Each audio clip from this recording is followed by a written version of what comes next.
So, I love this. October series, falling, because it's fall. Y'all get it? Falling in love. And choosing to stay. Yeah. It's a choice, not a coincidence? Nah, never. I think people romanticize falling in love because it's movies, it's the soundtrack, it's all the feels and everything. And while love is a feeling, love is a decision. And a lot of people follow the feeling, and then what do you do when the feeling fades? When the feeling fades, now you got to make a decision because you're not going to feel it every day. No. I mean, some days you don't feel like it. And so what do you do when I love you but I don't like you, right? Some of them days, it's like, I'm sick of this church. Yeah, I'm tired of you, right? And I don't want to be around you. I don't want to talk to you. And I still want to have enough integrity that I keep my commitment that I made, even if I don't feel like loving you or it doesn't feel loving right now. And I think people are too led with the feeling of love and the falling in love that they don't know how to decide or choose love. Pastor Erica? Yes. I agree. This morning. Well, no, it's just that I agree. I think especially for women, we make love just this, this movie that this fantasy that it R&B is song. Yeah, that an R&B song, true. But it is that, but not always that. And I think that people forget that it's a covenant. When you're in marriage, it's a covenant. It is not something that, this is not your boyfriend. This is your husband. This is the band that's over your life. So you cannot, that's holding everything together. And so, we might have a bad day, but we might have an excellent week, or we might have a couple of weeks that's not great, but we might have some great months. And I think that people just don't stay in it for the long haul. They just really look at it as something that is temporary, and it's not. It's a covenant, and it's a covenant that you made with your spouse. It's a covenant that you made as unto God. And when you make a covenant to God, then you can put it back to God. God, help me to do what I said that I was going to do in my vow, and He will help you. He will help you, but you have to go back to Him when you feel like you're in your feelings and not in your covenant. Help me keep my commitment, because culture version of love, and this culture that we live in is a cutoff culture.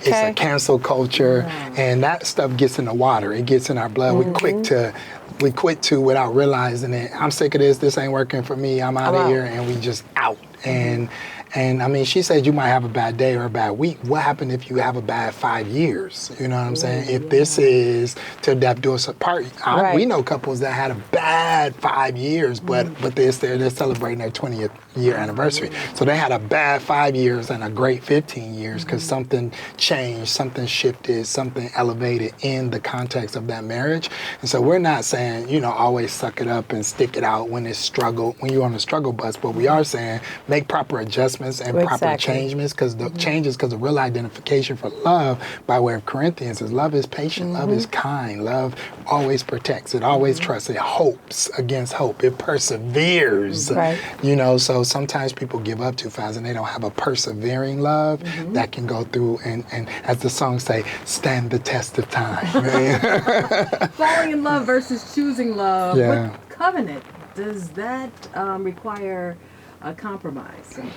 I think it's all of love requires a compromise. You can't love without compromise. You can't love without forgiveness. If you say you're going to love somebody, you are saying that you're going to forgive them before they make a mistake. Because there is no love without forgiveness. So I already built into my covenant of love that I'm going to have to forgive you. Yeah, I'm going to give you grace. You're going to give me grace. We're going to give each other grace. It's not going to be perfect. We're going to make some mistakes. And I can't really love you in a covenant kind of love if there isn't compromise, if there isn't consistency, if there isn't even some conditions and some expectations that's connected to that. But anytime, one of my mentors used to say that if I tell you I love you and I have to tell you why, then it's not really love. Because love is what love does. Yeah, that's good, good. How do you love when it's hard? I mean, I guess you got to be intentional. You got to make a decision to do it, but it can be hard, like you said. Like 5 years, somebody went through a tough 5 year period. in their relationship. So how do you love during those hard times? I think it's as we stated before, that it is definitely a decision. It is something that cannot be based upon how you're feeling. It's something that is bigger and greater than you. I mean, your parents love you, you know. They have to love you. They birthed you. They came together. Your adopted parents chose to love you. This person that you're married to, they're receiving all of the stuff that you have become, all of the hangups, all of the hiccups, and they choose to love you. And I think when people realize that in a marriage that love is a choice and not something that just happens, I think that they will embrace it a little bit differently and to look at it a little bit differently. I think most people think that it's a feeling.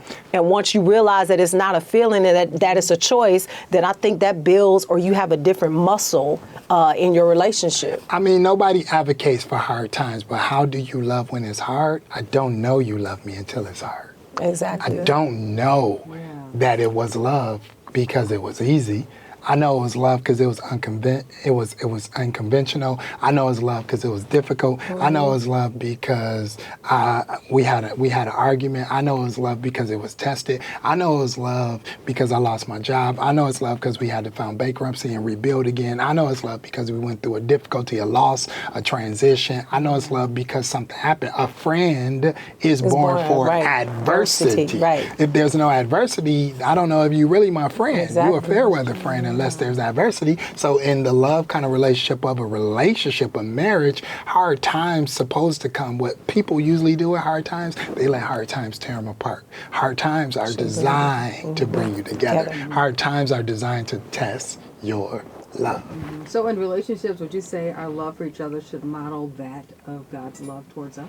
Oh, most definitely. God is love. God is love. And on top of that, as a marriage, you know, for us that are kingdom believers, that every time someone sees a marriage in the world, they're seeing how Christ feels about the church. Should. And that's how it should be. And that helps you, to me, that helps you to know, okay, if this is how Christ feels about the church and I'm that example, am I being the good example of that? Like if the love is how Christ loves the church, I haven't always been right. I haven't always done good, but he doesn't walk away from me. He doesn't leave me. He doesn't forsake me. He loves me. He takes care of me. He is still in relationship with me. And so if I'm supposed to be that example, how can God be that for me and I can't be that for another human being that I'm in covenant relationship with? Like I said, this ain't my boyfriend. This my husband. And I hear you Chicagoing around the world saying, but I ain't God. God, okay. But God is in you and God is love, and the kind of love that you want to experience is the God kind of love. And so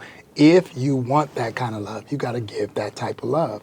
And I think people give too much love with conditions and with performances. And that doesn't mean that love doesn't have expectations tied to it. But at the same time, conditional love and performative love is not a God kind of love. Love is what love does. Great question, great answer. All right, we're going to close this out with Pastors Jermone and Erica Glenn. How would you like to end this? Falling in love versus choosing love, bottom line. I just think, like we said, it's not an accident, it's not a coincidence, it's intentional. Make a decision to love somebody, and period. Don't let anybody outside change how you choose or decide to love. Show it, express it, feel it, communicate it. This is how I love. When I love you, I love you. If I ever love you, I forever love you, or I never loved you.